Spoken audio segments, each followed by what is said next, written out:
There are certain autumnal standards that can fill your glass and your home with a seasonal stimulation of the senses. The apple orchard, for me, like that is fall, New England, and something that I've always really liked in my home too. Ashley Rossi is the owner and operator of Noted Candles. We went for a scent that is really that like fresh picked, smells like an apple, but has that warm, a little bit more cidery, spicy feel. Mulled cider is one of about a dozen fragrances mixed and poured into candles. This is like the traditional craft of candle making.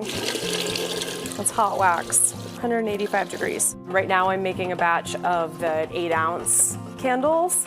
We can only make 9 at a time. Our wax is all 100% soy. It's non-toxic, clean burning. Another fragrance that conjures up cozy fall feelings, Fireside Embers. This scent has that like warm, smoky, spicy scent. Some of the candles are made with wooden wicks that softly replicate the sound of a wood-burning fire. And it crackles a little bit when it burns. For the aspiring candle creator, Noted offers classes. You can learn from home with a virtual tutorial and DIY kit, or get a more hands-on lesson in their classroom. Pour your lime basil mint until you have about 20 milliliters on the side of your beaker. No matter who makes it, there are ways to lengthen the life of a candle. You really need to trim the wick before you burn the candle every single time. Rossi says cotton wicks should be about 1/4 of an inch above wax level, wooden wicks even shorter. You also need to leave the candle lit and burning until the entire surface of the candle is melted. These steps will help prolong the scent and the feeling it invokes. Scents really tell a story. The name Noted in the typewriter font kind of brings those things together. The notes that tell a story and are the sort of the backdrop to your life. They're actually chemistry lab partners.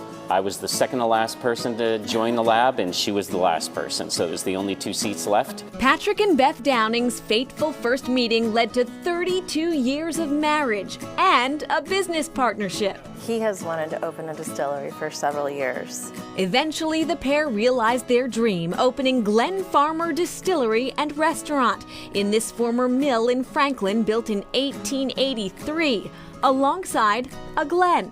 The second part of the word is the word farmer. So post-prohibition, when states like Massachusetts were trying to promote alcohol production, they were really doing it to promote domestic agriculture. So most craft distilleries, wineries, and breweries have what's called a farmer license. Beth and I happen to be both pharmacists. That's where the PH comes from. When it came time to decide which flavors they would focus on, Chronicle provided some spicy inspiration. You guys did a segment on a small microfarm in Woods Hole and a gentleman by the name of Rooster Fricke, who had become quite well known for growing hot peppers. We concentrate on growing super hot chili peppers and also exotic ones. Fast forward a couple of years and they all met on Fricke's farm. He helped us come up with the concept of a ghost pepper vodka. And that is actually our most awarded spirit. Another spirit with a more autumnal accent is Bog. The color is so rich. Glen Farmer infuses their vodka with fresh cranberries from Deacon's Farms in Carver. Because it's a wheat vodka, it has an inherent sweet character to it, and the tartness of the cranberries actually balances well with that. Bog is used to make one of the restaurant's signature seasonal cocktails, Fall in Falmouth.